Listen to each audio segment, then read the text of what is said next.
Our readings today have made the song play non-stop in my head since yesterday evening, but I could not name the tune.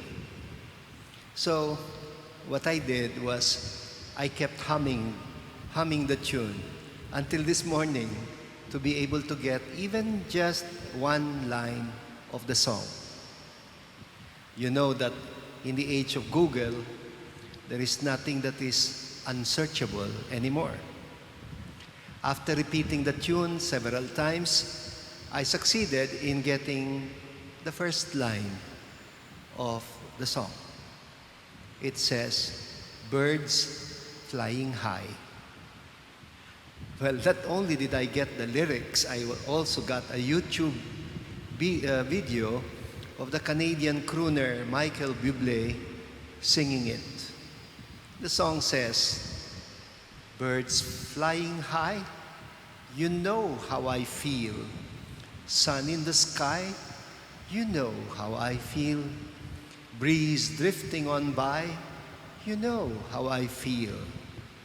It's a new dawn. It's a new day. It's a new life for me, and I'm feeling good."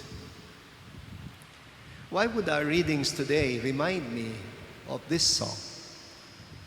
Well, because Isaiah the prophet is pronouncing an oracle of hope, a beautiful oracle in our first reading. It is like a description of the Lord passing by, and everything that is touched by His shadow comes to life.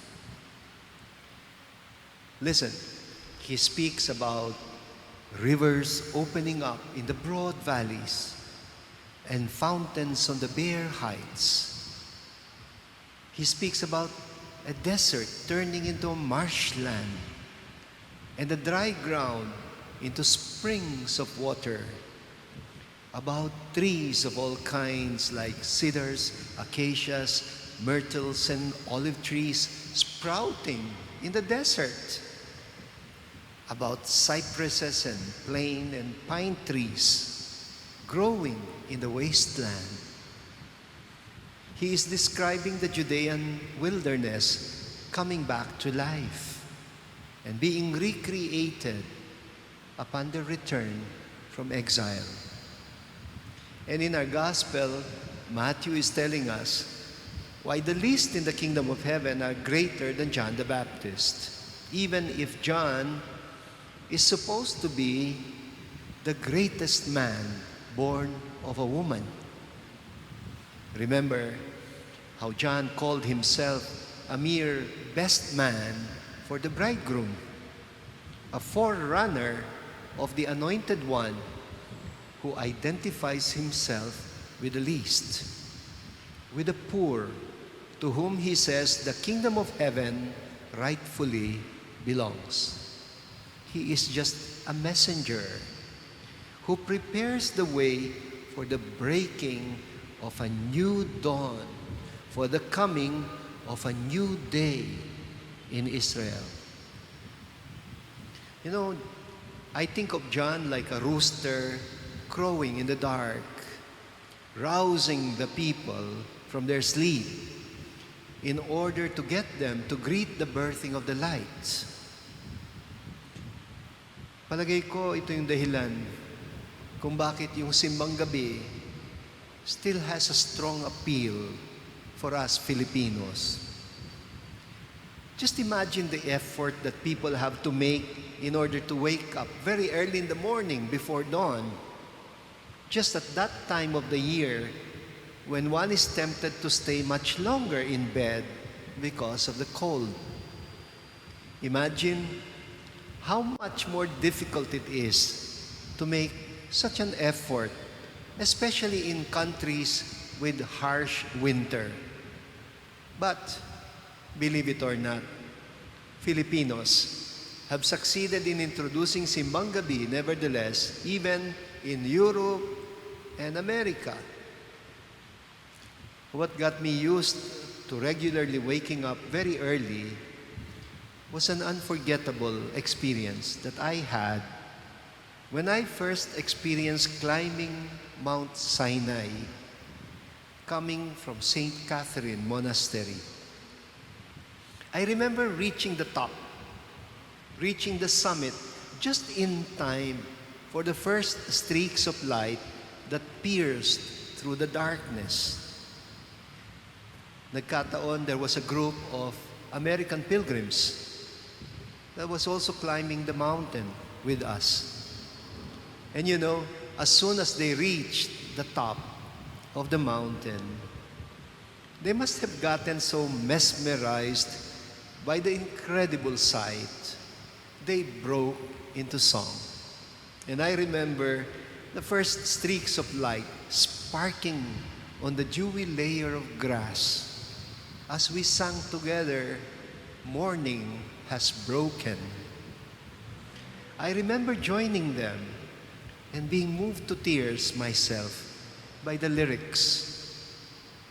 Mine is the sunlight, mine is the morning, born of the one light, Eden so play. Praise with elation, praise every morning, God's recreation of a new day. John came to his people right at that moment in their history when they had become weary. They had become tired of the darkness that enveloped them like a black veil of grief. They were tired of violence and war, tired of hunger and thirst, of suffering, of misery, of utter hopelessness. John repeats the story of the prophet Elijah, who went to the foot of Mount Horeb, depressed and feeling dejected, running for his life, fleeing from his persecutors. At some point, you know, he was about to give up. He prayed for death. He said, "God, let me sleep and let me not wake up anymore."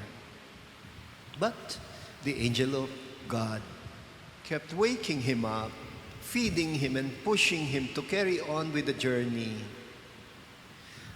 John the Baptist is like the servant that the prophet Isaiah speaks about, whose mission is to sustain the weary with a word that would rouse them.